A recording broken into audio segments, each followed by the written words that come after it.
오늘은 내 증인이 되리라라는 이제 주제를 가지고 함께 교제하시겠습니다.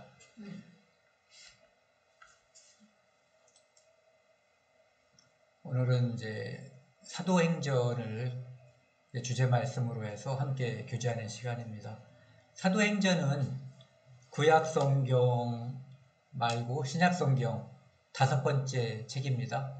그러니까 사복음서 다음에 나와 있는 사복음서가 예수님의 행적을, 그래서 창세 전부터 하나님께서 계획하신, 약속해 주신 구원을 성취하신 것이 사복음서라고 한다면은, 이제 사도행전은 주님께서 이루신 그 구원을 전하는 이야기, 그것이 이제 사도행전입니다. 그래서 그 역사서라는 이름을 가지고 있거든요. 그러니까 사도들이 어떻게 복음을 전했는가, 이거에 대해서 이제 쭉 이야기를 하고 있습니다. 사도행전에서 이제 가장 중심이 되는 주제 구절을 제가 골랐는데요. 이제 1장 8절 말씀입니다. 오직 성령이 너희에게 임하시면 너희가 권능을 받고 예루살렘과 온 유대와 사마리아와 땅끝까지 이르러 내 증인이 되리라. 예수님께서 직접 하신 말씀인데요. 이것이 사도행전의 가장 이제 핵심적인 주제 말씀이라고 생각이 됩니다. 사도행전의 이제 핵심적인 낱말, 키워드란 말 쓰잖아요. 그건 저는 증인이라고 뽑아봤어요.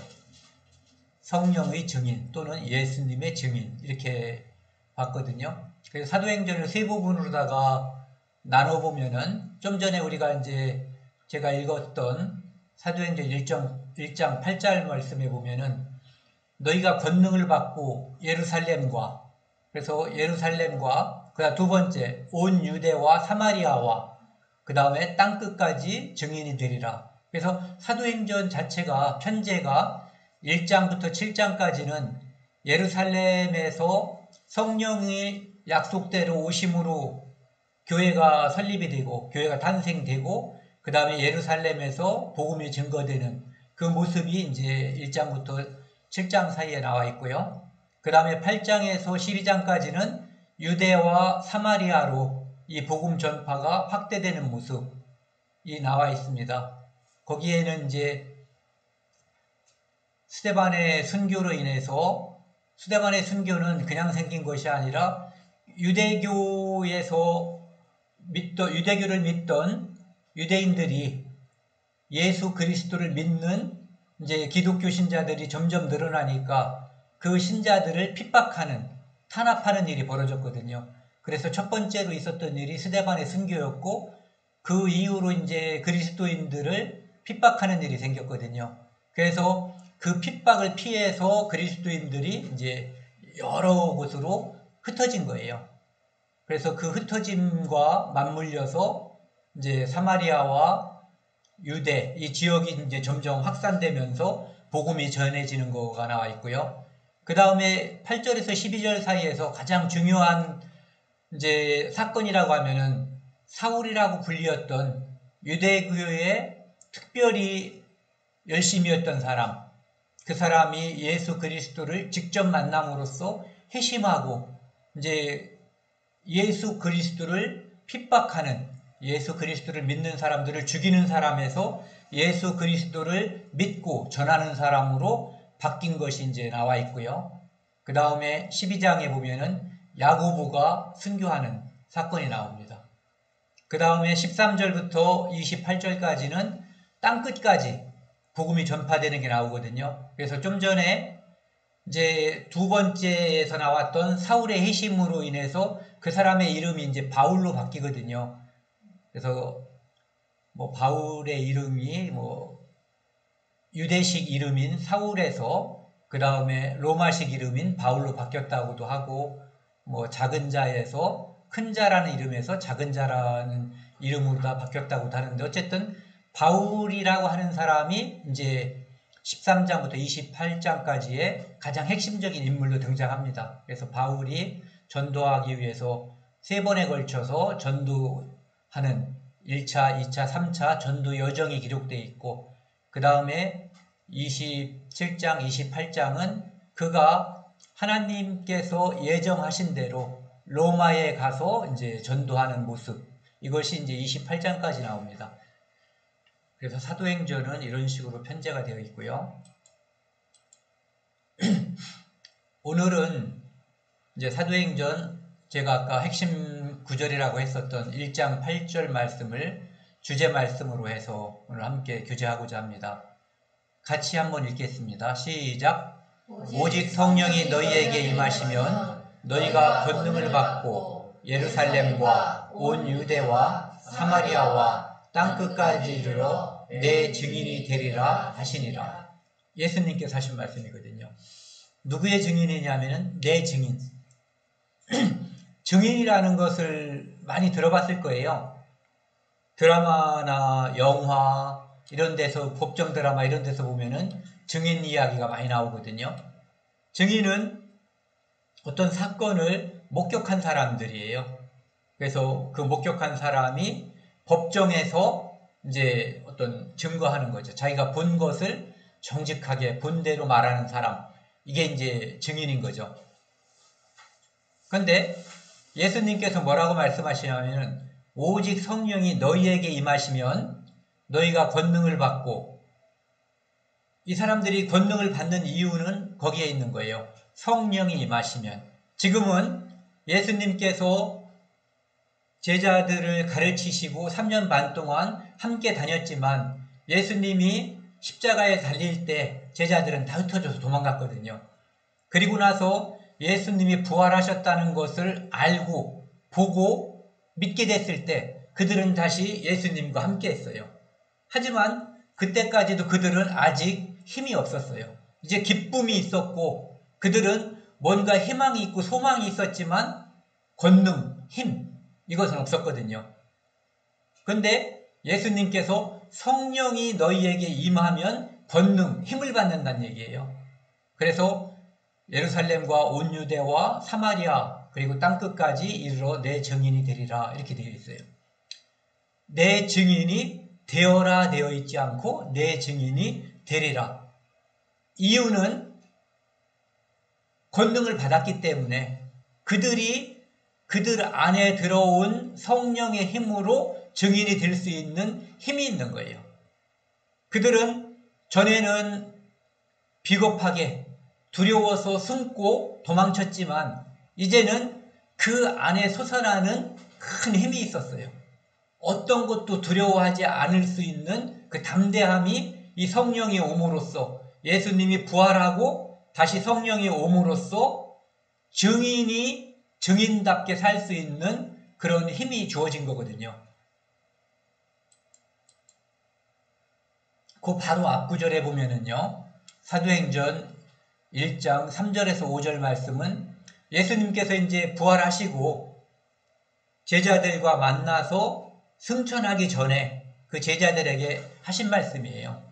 그가 고난 받으신 후에 또한 그들에게 확실한 많은 증거로 친히 살아계심을 나타내사, 예수님께서 죽으시고 부활하신 후에 제자들이 부활한 것 가지고 기뻐했지만 부활하신 후에 시편과 구약성경 전체를 통해서 내가 메시아라는 것, 죽었다가 다시 살아나야 된다는 것, 그리고 그 말씀대로 살아났다고 하는 것, 그것들을 다 풀어서 설명을 해주신 거예요.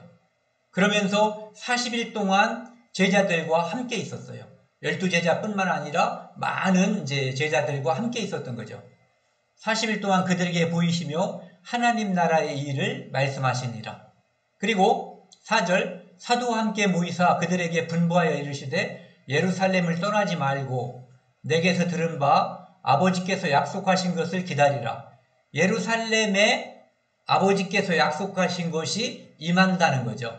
그러니까 예루살렘을 떠나지 말고 그곳에서 기다리면 성령이 오신다는 거예요. 그리고 그 성령에 의해서 권능을 받을 것이고 그것에 의해서 온 세상에 복음이 전해지게 된다, 이런 얘기죠. 그러면서 요한은 물로 세례를 베풀었으나, 요한은 세례의 해계를 베풀었죠. 물로 요단강에서. 너희는 몇 날이 못되어 성령으로 세례를 받으리라 하셨느니라. 그래서 예수님께서 몇 날이라고 했지만 잠시 후 며칠 되지 않아서, 즉 실제로 이제 열흘이죠. 오순절에 성령이 임했기 때문에 성령이 임하면 성령이 그들에게 물 붓듯이 부어질 것, 햇빛이 쪼이는 것처럼 그들에게 쪼여질 것, 이것을 이제 예수님께서 약속을 해주신 거죠.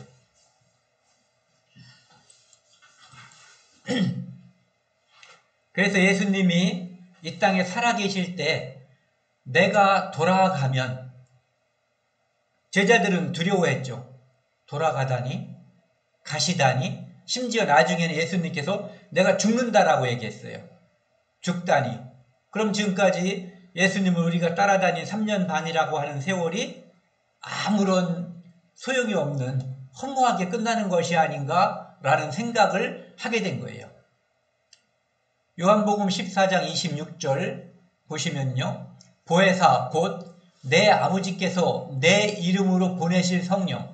여기 보시면은 내 아버지께서 내 이름으로 보내실 성령, 내 이름으로 보낸다는 얘기예요. 예수라고 하는 이름이 뭐냐 하면은 자기 백성을 구원할 자. 이게 예수라는 이름이거든요. 그러니까 성령이 예수 그리스도의 이름으로 온다는 얘기예요. 그러니까 성령의 역할도 역시 예수 그리스도가 이 땅에 오셨던 역할과 밀접한 관련이 있다는 얘기죠. 그가 너희에게 모든 것을 가르치고, 그래서 성령의 역할은 첫 번째, 가르치는 역할이에요. 두 번째, 내가 너희에게 말한 모든 것을 생각나게 하리라. 그러니까 성령이 오시면 성령이 우리에게 하나님 말씀을 가르치시고 또한 예수님께서 하신 말씀을 생각나게 하는 거거든요.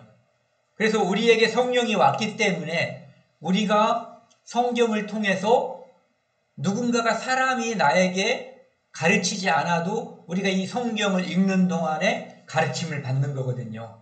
그리고 이 성경을 읽음으로써 예수님께서 이 땅에 오셔서 하신 말씀을, 그 뜻이 무엇인지 우리 마음속에, 머릿속에 생각나게 하는 거죠. 그 다음에 16장 13절에 보시면은요. 그러나 진리의 성령이 오시면, 이 성령은 진리의 성령인 거예요.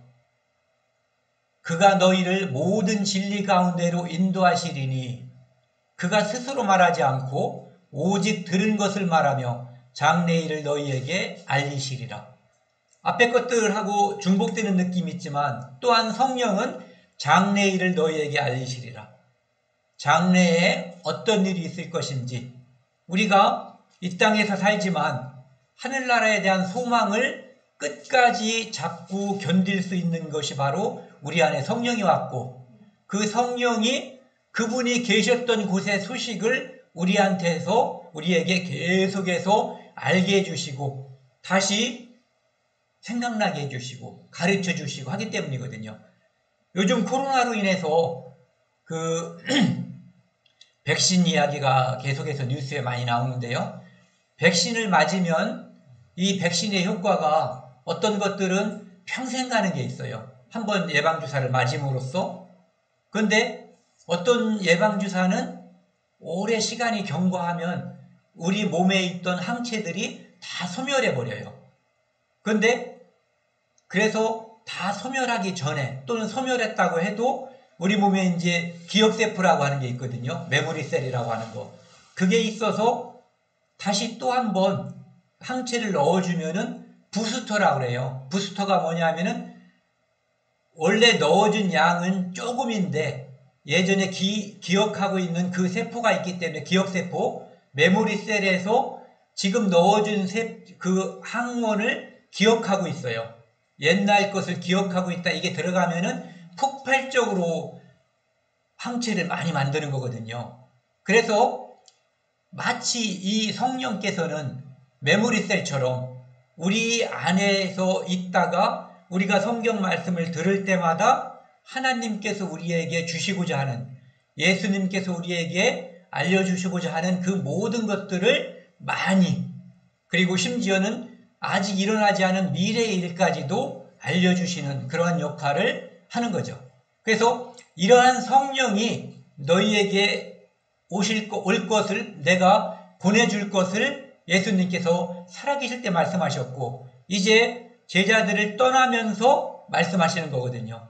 이 성령이 오신다. 그러면 너희가 권능을 받을 것이고 내가 아까 이야기한 그 일을 하게 될 것이다 이런 얘기죠.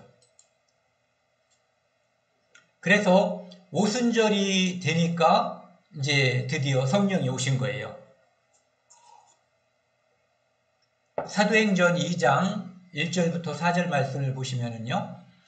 오순절 날이 이미 이름에 이제 예수님께서 부활하시고 승천하신 날이 이제 승천하신 지가 열흘 지난 거죠. 그들이 다 같이 한 곳에 모였더니 계속해서 그들은 기도한 거예요. 모여서 호련히 하늘로부터 급하고 강한 바람 같은 소리가 있어 그들이 앉은 온 집에 가득하며 지금 소리가 나고 그 다음에 가시적으로 눈에 보이는 무언가가 나타났어요. 3절 마치 불의 혀처럼 불의 혀 불 날 때 보면은 불이 이렇게 막 타는데 위에 이렇게 뭐 이렇게 막 나오는 거 있잖아요. 그걸 이제 소나 뭐 말이나 이런 거의 혀처럼 이제 불의 혀라고 얘기한 거죠. 갈라지는 것들이 그들에게 보여 각 사람 위에 임하여 있더니 그러니까 뭔가 휙 나와가지고 소리를 내면서 나와서 각 사람 위에 뭐가 하나씩 이렇게 나타난 거예요. 눈에 보이는 무엇이 그들이 다 성령의 충만함을 받고 성령이 말하게 하심을 따라 다른 언어들로 말하기 시작하더라. 이때 성령이 이제 하나씩 임해서 그들에게 임하니까 그들이 성령의 충만함을 받았어요. 성령이 그들에게 임하고 그들에게 권능을 준 거예요. 그래서 그들이 능력이 있는 것이 아닌데 성령의 능력에 의해서 뭔가 말하기 시작했다 이런 얘기죠. 그것이 5절에 나와 있어요. 그때에 경건한 유대인들이 천하 각국으로부터 와서 예루살렘에 머물러 있더니 유대인들은 좀 전에 그 핍박에 의해서 이산된 것도 있지만 예전에 북쪽 이스라엘이 망했을 때 그 다음에 유다가 BC 586년에 망했을 때 그 땅에 살던 유대인들이 다른 나라로 아수르로 그 다음에 바벨론으로 잡혀갔고 그 후에 그곳에서 오랫동안 살면서 어떤 사람들은 예루살렘으로 즉 유대 땅으로 돌아왔지만 고레스 칙령 이후에 돌아온 사람들도 있지만 돌아오지 않고 각지에 흩어져 사는 사람들이 많이 있었거든요. 그런 사람들을 다 포함하는 거예요. 6절 이 소리가 나매 큰 무리가 모여 각기 자기의 방언으로 제자들이 말하는 것을 듣고 소동하여 지금 이상한 일이 일어났어요. 어떤 사람은 예를 들어서 로마에서 왔어요. 자기는 부모가 로마에서 자기 유대인이지만 로마에서 부모가 태어나서 자기도 로마에서 자랐기 때문에 유대말을 몰라요. 그런데 지금 들리는 말은 유대말이 아니라 로마말로 들리는 거예요. 지금 자기의 모국어로 들리니까 소동한 거죠. 다 놀라 신기하게 여겨 이르되 보라 이 사람들이 다 갈릴리 사람이 아니냐. 예수님의 제자들은 대부분 갈릴리 사람들이잖아요. 그런데 그들이 8절 우리 각 사람이 난 곳 방언으로 듣게 되는 것이 어찌 됨이냐. 성령께서 이 땅에 임하시고 첫 번째 이적으로서 보여준 것이 이 사건이에요. 바벨탑 사건으로 인해서 언어가 혼잡해졌었는데 그 언어의 혼잡을 뛰어넘어서 애국어가 자기 모국어로 들리게끔 된 그 사건이거든요. 그 사람들이 모여든 곳을 보면은요. 여기 이 사도행전 2장 9절에서부터 11절까지에 보면은 제가 이제 지역 이름만 써놨는데요. 어디에서 온 사람들이라고 되어 있거든요. 그 사람들은 여기 바데, 메데, 엘람, 메소포타미아, 그 다음에 유대야 뭐 당연한 거죠. 갑바도기아, 여기 터키에 있는 거 지금 본도, 터키 북부 흑해 바로 밑에죠. 그 다음에 소아시아라고 우리가 지금 부르는 아시아, 터키 서쪽, 예, 마케도니아와 가까운 터키 서쪽. 그 다음에 10절에 부르기아는 제가 빨갛게 표시한 밤빌리아 바로 꼭대기 여기쯤 돼요. 그 밑에 밤빌리아, 애국, 이집트, 구레네, 이쪽에 섬이죠, 섬. 이 구레네를 요즘은 뭐라고 부르는 이름이 따로 있는데, 예, 생각이 안 나요. 리비아, 이 이집트 옆에 있는 거, 그 다음에 로마, 그 다음에 그레데, 섬, 뭐 미개인들이 살고 있었다고 하는 그 섬이죠. 그 다음에 아라비아. 이런 곳에서 사람들이 많이 모였는데, 이 사람들이 예수님의 제자들이 막 말하는데 각각 자기 나라 말로 들리는 거예요.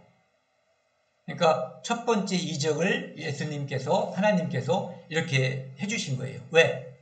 그들에게 복음이 전해지게끔, 그들에게 예수 그리스도의 증인이, 키프로스죠?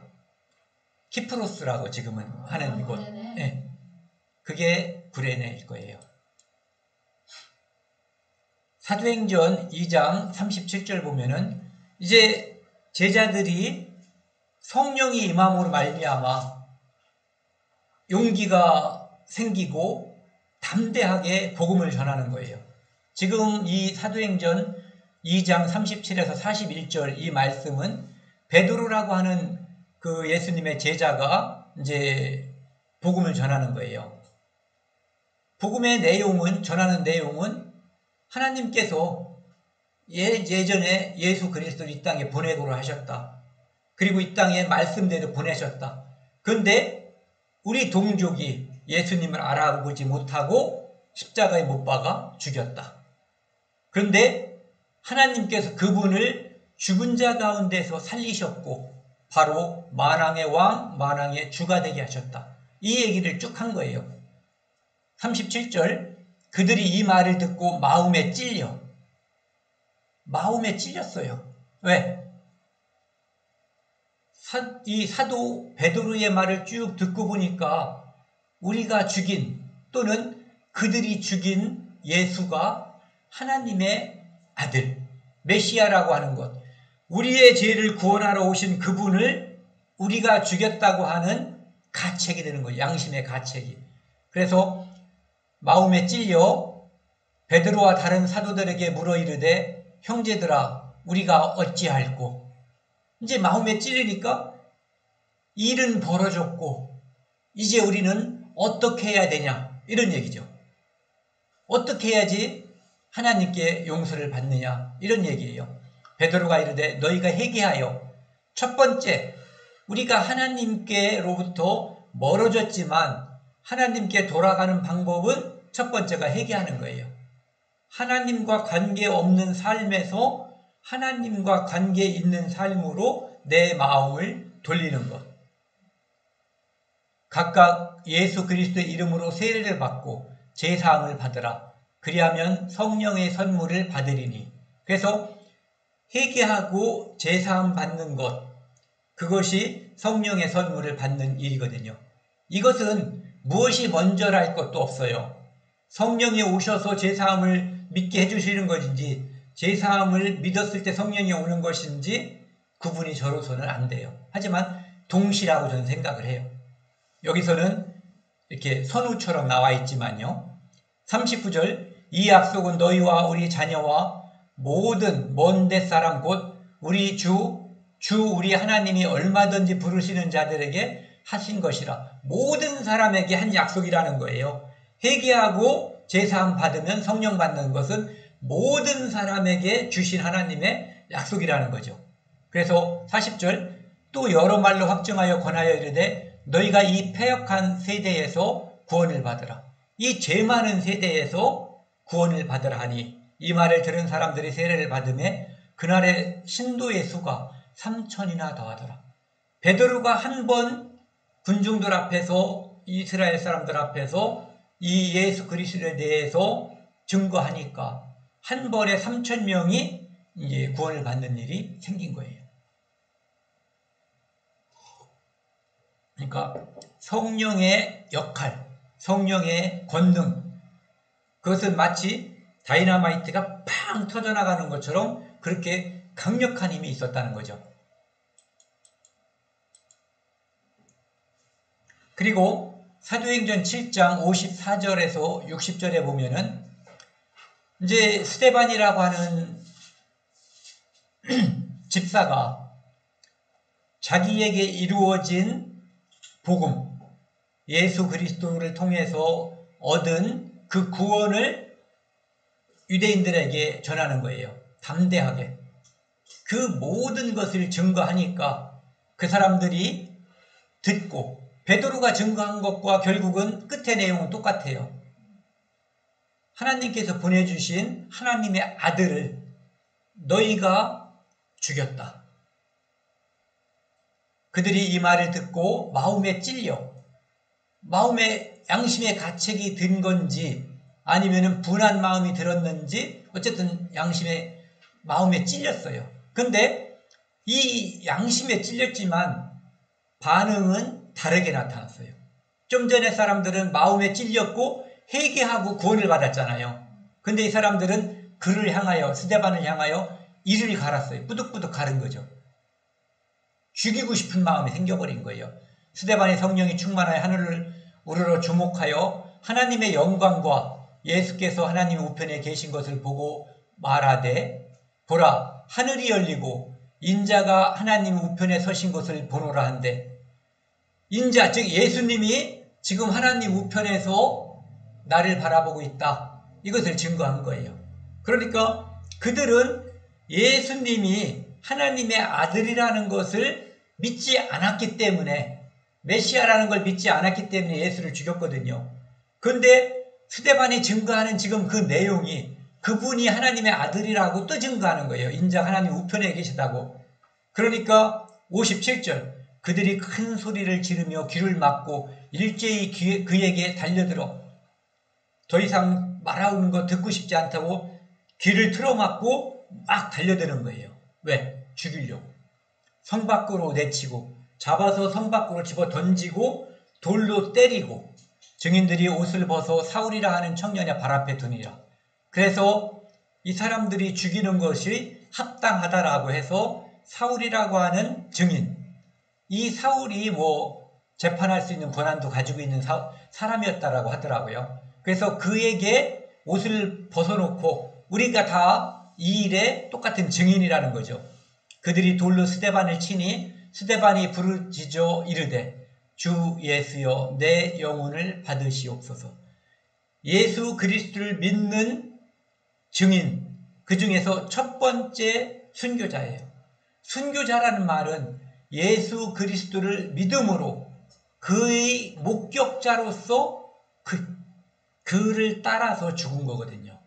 첫 번째 순교자가 지금 나온 거예요. 내 영혼을 받으시옵소서. 무릎을 꿇고 크게 불러 이르되, 주여 이 죄를 그들에게 돌리지 마옵소서. 이 말을 하고 자니라. 육체가 죽은 거죠. 하지만 육체가 죽었지만 그의 영혼은, 그는, 스데반은 하늘나라, 하나님 나라에 좀 전에 있었던 그분, 인자가 하나님 우편에 서서 계신 그분이, 원래 그분은 늘 그 자리에 앉아 계신 분이에요. 하나님 우편에 앉아 계시다가 저리로서 산 자와 죽은 자를 심판하러 오신다는 그분이거든요. 그런데 그분이 일어서신 것은 스데반의 그 마지막, 스데반의 그 증거, 스데반의 순교, 이것을 응원하기 위해서 예수님께서 일어나신 거예요. 그래서 첫 번째 순교자가 나온 거예요. 순교라고 하는 것은 결국은 증거한다는 얘기거든요. 죽음으로써 증거하는 거예요. 그래서 제가 이것을 간단하게 한번 정리를 해봤는데요. 이 성경에 나와 있는 여러 사람들이 첫 번째, 예수님께서 임명하신 12제자가 있는데 그 12제자 중에서 한 사람은 예수님을 배반하고 죽어버렸죠. 예수님이 십자가에 달리는 것을 보고 자책해서 죽어버렸어요. 그래서 그는 예수님을 증거하는 어떤 것도 하지 못했어요. 하지만 나머지 11사도, 그 다음에 나중에 예수님을 다메섹으로 가는 도상에서 만났던 바울이라고 하는, 사울이라고 불렸던 그 바울, 이분들이 어떻게 예수님을 증거했는가가 이제 우리가 나오는 거죠. 이것은 성경에 안 나오는 이야기예요. 누군가가 책으로 써서 누군가가 전승을 통해서 전해진 이야기들이죠. 베드로, 로마에서 순교, 세베대의 아들 야고보, 헤롯에게 살해됐고, 좀 전에 우리가 살펴봤던 그분이에요. 요한, 반모섬에 유배됐다가 그곳에서 요한계시록을 썼고 유일하게 살해되지 않은 분. 네. 안드레, 헬라와 소아시아에서 선교하다가 십자가형을 받았고, 빌립, 히에라볼리에서 순교. 여기 보면 추정이라는 말을 제가 몇 군데 써놨는데 이 사람들의 발자취가 전해지지 않는 거예요. 누군가가 정확하게 증거하지도 않아요. 그들은 정말 이름 없이 빛도 없이 예수 그리스도를 증거하다가 죽은 분들이에요. 그래서 거기서 순교했다라고 추정이 되네요. 그 다음 발자취가 없기 때문에. 바돌로메, 아르메니아에서 순교, 마테, 에디오피아에서 순교, 도마, 페르시아, 인도 선교하다가 순교, 야고보, 이 사람은 이제 알페오의 아들 야고보죠. 애굽에서 순교, 다데우, 페르시아에서 순교, 시몬, 십자가의 순교, 바울, 로마에서 참수됐다고 되어 있어요. 이 모든 사람들이 예수 그리스도를 증거하다가 자기 목숨을 아끼지 않은 사람들이에요. 왜?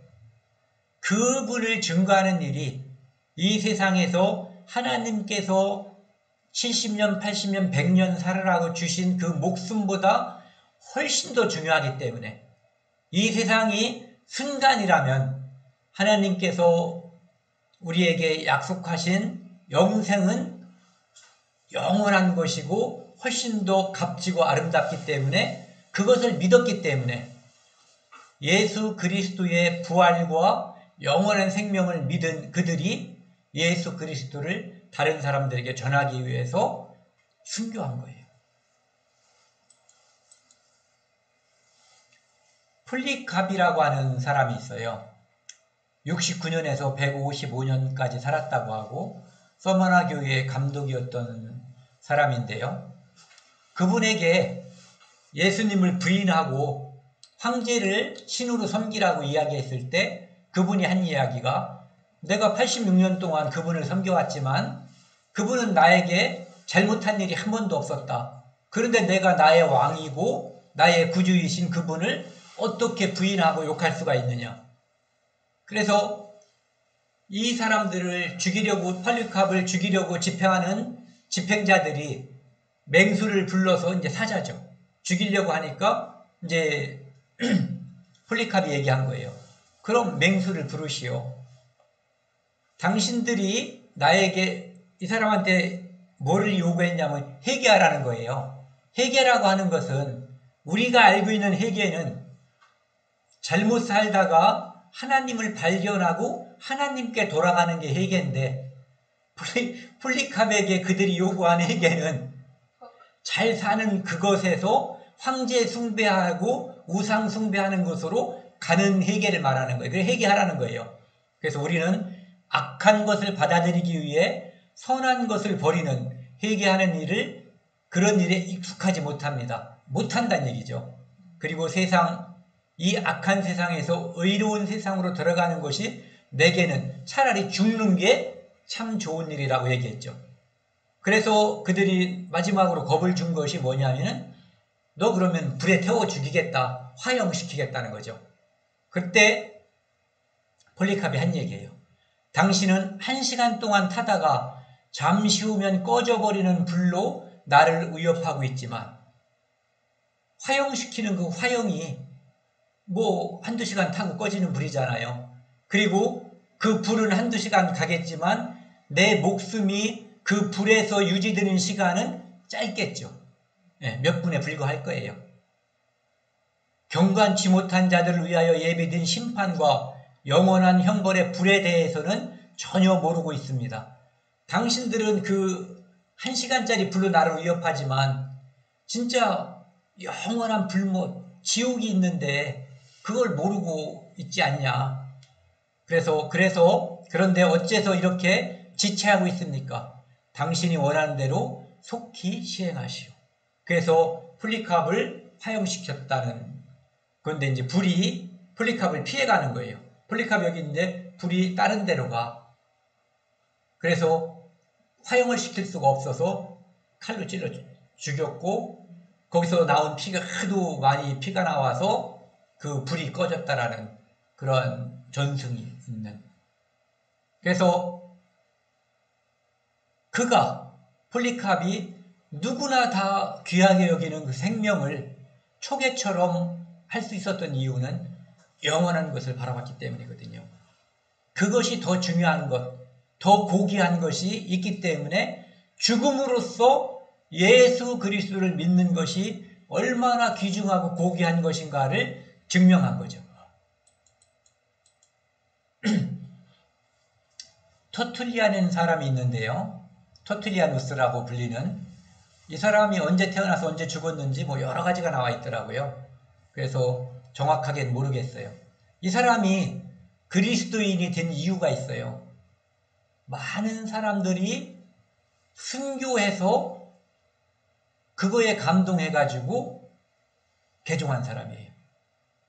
로마의 황제들과 로마 정부에서는 그리스도인들을 죽이면, 그래서 공포심을 주면 사람들이 믿음을 포기하거나 다시 그리스도교로 개종하는 일이 없을 거라고 생각을 했어요.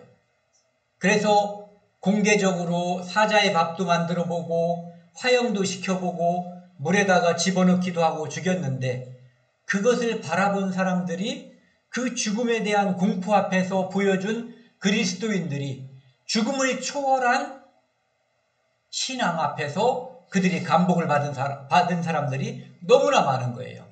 그래서 오히려 그들이 공개적으로 처형하는 그 순교 때문에 그리스도인들이 되는 사람들이 많았다고 그래요. 그래서 순교자의 피는 교회의 씨앗이란 말을 이 터툴리안이 했다고 그래요. 그리고 불합리하기 때문에 나는 믿는다. 믿으면 죽는데, 믿으면 죽는데 그 죽음을 버리고, 생명을 버리고 죽음을 택하는 사람들, 그것을 보면서 저럴 수가 있는가? 그것이 사람들로 하여금 예수 그리스도에 대해서, 영생에 대해서 생각하게 한 거죠. 그리고 박해. 어떤 사람이 잘못을 했으면 법정에서 재판을 하고 법에 따라 심판을 하면 되는데, 이 박해는 무더기로다가 그들을 그냥 학살해버린 거거든요. 그것은 재판을 할 수가 없는 상황이었다는 거죠. 그들이 무죄라는 것을 변증한다는 얘기예요. 증인이라고 하는 것은 목격자고, 순교자, 이 순자가 무슨 순자냐면은 따라 죽을 순자예요. 가르침에 따라 죽은 사람. 예수 그리스도의 가르침에 예수 그리스도처럼 그것을 전하기 위해서 죽은 사람들, 목격자, 순교자. 이 영어로다가 이 순교자라는 의미가 그 마터라고 하는 의미의 증인이라는 뜻도 포함되어 있다고 하더라고요. 그래서 이 순교자라고 하는 것은 예수 그리스도의 증인들. 그래서 수많은 사람들이 예루살렘에서 시작해서 유대와 사마리아와 땅끝으로 수많은 사람들이 자기 목숨, 피를 흘려가면서 예수 그리스도를 증거했어요. 제가 살펴보고 싶은 사람이 마틴 루터예요. 마틴 루터는 1517년 그 교회당, 그러니까 성당 앞에다가 10월 31일 날 95개 조의 어떤 논제, 반박문을 이제 붙여놨어요. 그 반박문에는 많은 내용이 있지만 그것은 결국은 캐톨릭 교회가 지금 잘못되고 있다. 면죄부를 팔아서 사람들이 구원받을 수 있다라고 하는 것은 거짓말이다. 그리고 그 루터가 주장했었던 이야기 중에 하나가 교황은 적그리스도다. 교황이 그리스도와 반대되는 그리스도의 적이란 얘기예요. 사탄이란 얘기죠. 루터가 주장했었던 이야기, 그가 증언했었던 이야기 중에 이제 살펴보면은 오직 믿음으로, 구원이라고 하는 것은 면죄부를 산다든지 뭐 이런 것으로 오는 것이 아니라 오직 믿음에 의해서만 온다 이거죠. 그 다음에 교회 안에서의 권위라고 하는 것, 성경을 해석하고 증명하는 데 있어서 최종 권위는 교황이나 교회가 아니라 오직 성경이란 얘기예요. 그리고 이 성경은 모든 사람이 읽을 수 있다. 그것은 예전에는 모든 사람이 읽을 수 없었죠. 예. 그리고 구원이라고 하는 것은 오직 은혜로 받는다. 공로 없이 무언가를 바치고 무언가를 함으로써 받는 게 아니라 오직 은혜로 받는다. 그 다음에 하나님과 사람 사이의 중보는 오직 예수 그리스도 한 분이다. 마리아는 중보가 될 수 없다. 그 다음에 오직 영광은 교황과 성자들, 천주교는 세인트란 말을 쓰죠. 성자들, 그들이 아닌 오직 하나님께서만 영광을 받으셔야 된다. 이렇게 주장을 했었던 거죠. 이 루터가 죽기 전에 몸이 굉장히 많이 쇠약했어요. 죽기 전에. 그때 계속해서 루터가 기도를 하고 그러면서 이제 하나님께 들어갔거든요. 하나님께 가셨는데 이 기도문 중에서 제 마음에 드는 게 이제 요 부분이에요. 오 하늘에 계신 아버지여, 루터의 기도한 것을 누가 이제 적어놓은 것 같아요. 이 육체는 부서져 나의 영혼을 떠나가고 제가 이 땅을 하직한다 할지라도 저는 주님과 함께 영원히 거할 것을 확신하오며 종을 당신의 손으로부터 빼앗을 자 없나이다. 모든 순교자들, 모든 증인들이 가지고 있었던 믿음이 바로 이거거든요. 하나님은 나와 영원히 있을 것이고 나는 누구도 내 영혼을 빼앗을 자가 없다. 그래서 이제 그런 기도를 하고 이제 좀 있다가 하나님께 갔고요. 그 다음에 종교개혁, 루터의 종교개혁이 성공할 수 있었던 이제 이유를 이제 잠깐 한번 가해적으로 살펴보면은 인쇄술, 15세기 중반에 있었던 구텐베르크의 인쇄술로 인해서 성경이 인쇄가 되기 시작한 거예요. 그러니까 옛날에는 사제만 가지고 있었던 성경이 많은 사람들에게 보급됐죠. 그리고 더 중요한 것은 루터가 1521년 그들에게 교황으로부터 출교당한 후에 구약, 히브리어의 구약을 독일어로 번역해버린 거예요. 그 다음에 그 다음 해에 헬라어로 되어 있는 성경, 신약을 독일어로 번역했어요. 그러니까 독일 사람들이 그전에는 사제들만 읽고 가지고 있었던 성경을 읽고 해석할 수 있게 된 거죠. 읽고 그 뜻을 직접 알 수 있게 된 거예요. 그래서 그 역할이 엄청나게 컸다는 거죠. 우리나라를 보면은 하나님께서 유럽에 복음을 전하기 위해서 루터를 통해서 그 복음을 독일어로 번역하게 준비시킨 것처럼 그 이전에 무엇을 준비시켰냐면은 인쇄술을 준비시켰거든요. 번역해도 혼자 필사해가지고 다른 사람에게 나눠줄 수 있었다면은 처음에 그 인쇄술이 발전하지 않았을 때도 필사하는 것보다 적어도 15배 이상 빨리 성경을 배포할 수 있었대요. 근데 하나님께서는 우리나라에 이 복음이 전해지게 하기 위해서 미리 준비하신 것이 한글, 훈민정음이라고 볼 수 있어요. 이것은 저의 의견이라기보다는 실제로 그런 것 같아요. 왜냐하면 한국에 만약에 옛날처럼 한문으로 지금까지 쓰는 것이 지금까지 이어졌다면 복음의 역사는 훨씬 더 줄어들었을 거예요. 틀림없이. 그래서 훈민정음을 통해서 하나님께서 세종을 감동시키고 그 뜻이 좋잖아요. 자기 뜻을 글로서 피지 못하는 사람들이 많이 있었거든요. 그래서 그걸 불쌍히 여겨서 새로 28자를 만들고 맨 끝귀절 제가 한번 읽어볼게요. 사람마다 하여금 쉬이 익혀 날마다 씀에 편안케 하고자 할 따름이니라. 쉽게 쓰게 하기 위해서 이것을 만들어서 줬다는 거죠. 그것이 복음 전파의 압도적인 역할, 엄청난 역할을 할 것을 세종은 그 당시에 몰랐겠죠. 이 세종 28년 성인 정인지가 쓴 서문에 보면은 노란 글씨요. 지혜로운 사람은 아침나절에 훈민정음을 이해할 수 있다는 얘기예요. 그 다음에 어리석은 사람도 열흘 만에 배울 수 있는 이 한글. 전 세상 어디에도 이렇게 쉬운 글자가 없다는 거죠. 이 글자를 통해서 나중에 우리나라 사람들에게 복음이 쫙 퍼져나간 거예요.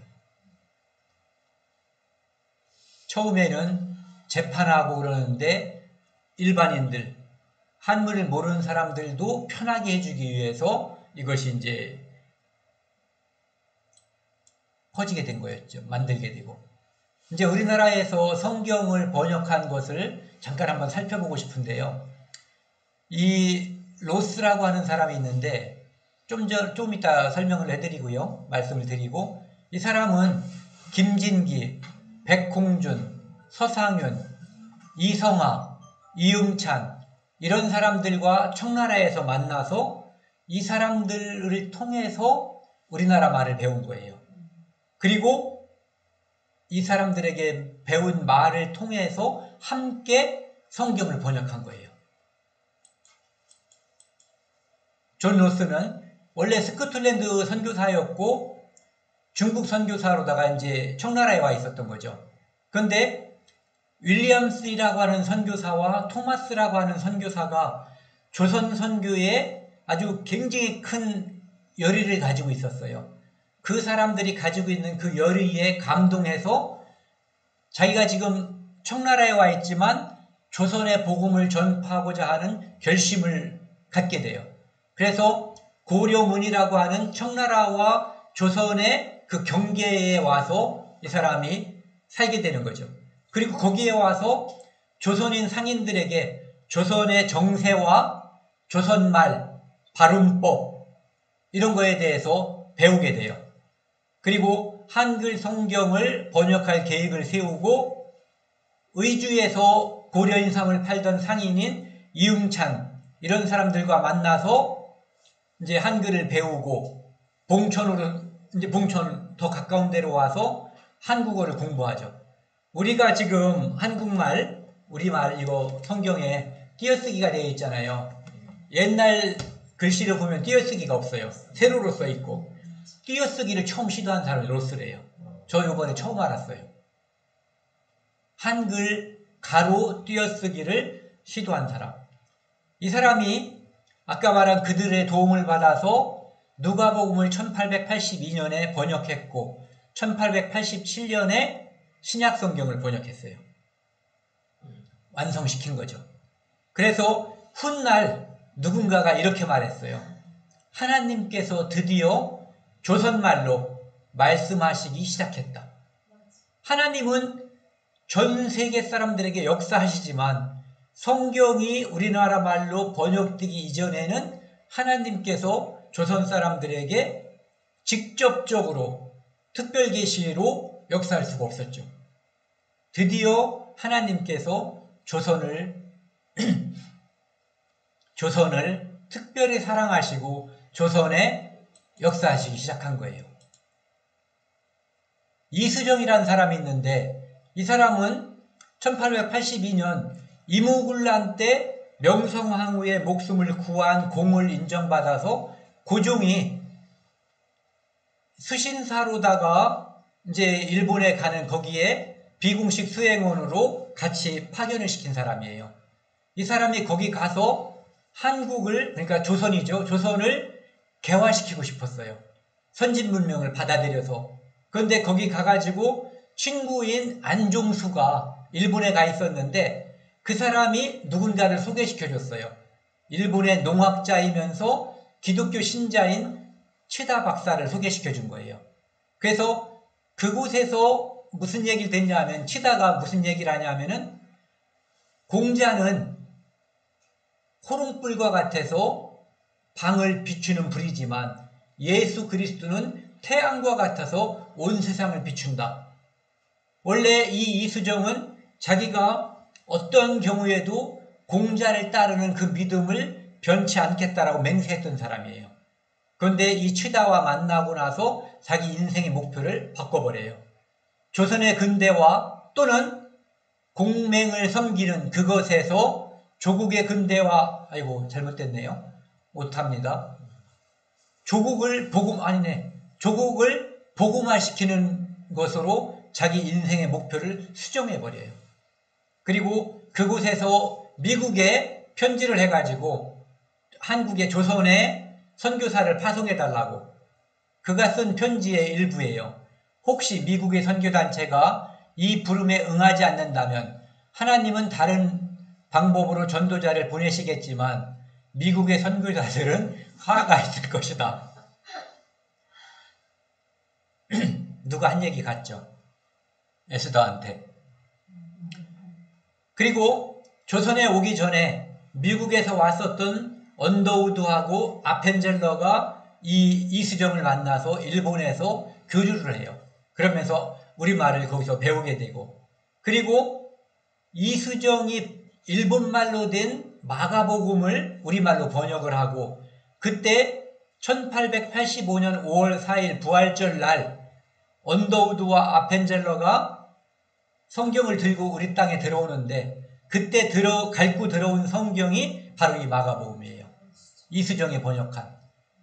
그리고 전 세계에서 유례가 없는 일이 벌어졌는데, 어떤 선교사가 어떤 나라에 복음을 전파하러 가는데 그 나라에 자기들이 가서 그 나라의 말을 배우고 성경을 번역하기 전에 그 나라 말로 된 성경이 이미 존재하는 나라는 조선밖에 없었다는 거죠. 로스가 번역한 성경, 이수정이 번역한 성경이 이 언더우드와 아펜젤러가 들어오기 전에 이미 조선에 공급이 돼 있었다는 거예요. 일부지만.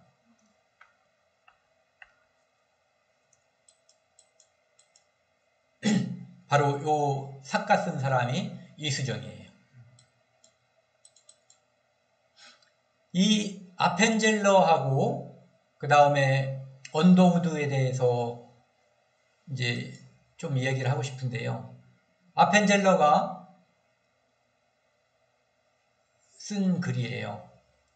우리는 부활절 날 이곳에 도착했습니다. 부산을 통해서 다시 제물포를 통해서 4월 5일 날 들어온 거거든요. 오늘 사망의 권세의 빗장을 산산히 깨뜨리시고 부활하신 주님께서 이 백성을 얽어맨 결박을 끊으시고, 우리 백성들은 많은 결박이 있었겠죠. 미신도 있고 어떤 유교라고 하는 것도 있고 식민지의 결박이라는 것도 있고 많은 결박이 있었을 거예요. 그것을 끊으시고 그들을 하나님의 자녀가 누리는 자유와 빛으로 인도하여 주시기 기원합니다. 부활절날 오자마자 그가 했었던 기도예요.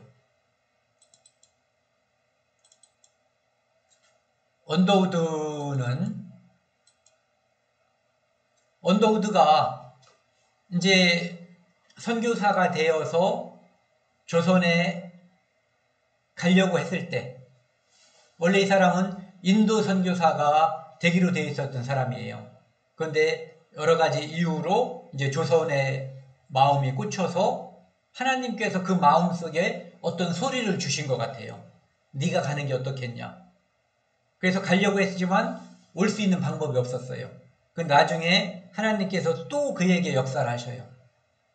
그래서 인도를 가기 위해서 준비한 것을 다 포기하고 조선을 선택하거든요.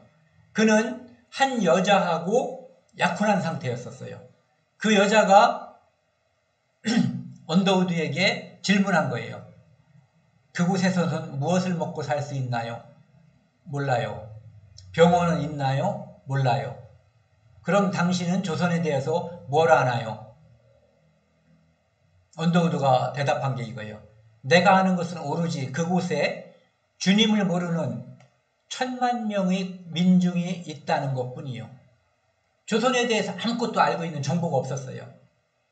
그 상태에서 이것만, 이 주님께서 주시는 열망, 복음 전도를 증인이 돼야지 된다라는 그 열망 한 가지만 가지고 출발한 거예요. 그 약혼녀가 언더우드와 함께 한국에 오는 것을 싫어했어요. 그래서 파혼했죠. 그리고 언더우드는 혼자 한국에 왔고 나중에 만난 다른 여자와 결혼을 해서 살아요. 아펜젤러의 자식들이 한국을 위해서 또 한국의 복음과 개화, 민주주의, 식민지로부터 해방, 이것을 위해서 아펜젤러 1세대뿐만 아니라 2세대까지도 노력을 했고요. 그 다음에 이 언더우드는 4대가 지금까지 한국을 위해서 복음과 개화와 식민지로서부터의 해방과 민주주의를 위해서 광주 사태 때 한국의 사정을 외국에 알린 사람도 이 사람의 4대 손인가 되는 사람이에요. 그래서 제가 이제 이 두 사람에 대해서 꼭 좀 부탁드리고 싶은 게 있어요. 인터넷에 들어가면은 유튜브에 언더우드 치면은 나오는 45분 정도 되는 것, 그 다음에 아펜젤러를 쳐도 나오는 45분 정도 되는 게 있어요. 그것을 꼭 좀 한번 들어봤으면 좋겠어요. 누군가가 그분들에 대해서 이렇게 읽어주는 거예요. 제가 그 언더우드에 대해서 읽어주는 그것을 쭉 들으면서 눈물이 수도 없이 나와서 참을 수가 없어서 울었어요. 하나님의 예수 그리스도의 증언자로서 조선을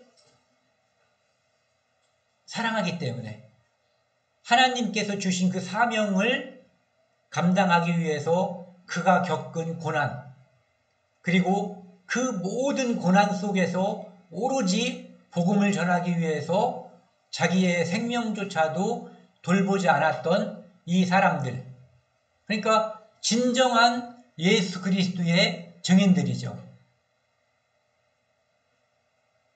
제가 여기서 1시간 동안 이야기한 것보다 그분들의 그 삶을 이렇게 읽어주는 그것을 들으면 훨씬 더 감동적이고, 그리고 우리가 어떻게 사는 것이 좋겠다는 마음이 들 것 같아요. 그래서 오늘 말씀 마지막으로 증인답게, 제가 지금 이제 사도 바울이라든지 스데반, 사도 바울, 터툴리안, 그 다음에 누구야? 루터, 존 로스, 이수정, 그리고 아펜젤러, 언더우드, 그리고 이제 우리, 그분들이 그렇게 산 그 모습을 예수 그리스도께서는, 하나님께서는 우리에게 요구하시는 거거든요. 그래서 땅끝까지 증인이 되리라고 한 그것은 오늘날 우리에게도 똑같이 적용이 되고 우리도 역시 그것을 수행하기 위해서 이 땅에서 하나님께서 우리에게 은혜를 베풀어 주셨고 그것을 다른 사람에게 전해야 될 의무가 있는 사람이라는 것을 함께 생각하고 전하는 그런 시간이 됐으면 좋겠습니다. 오늘 여기까지 하겠습니다.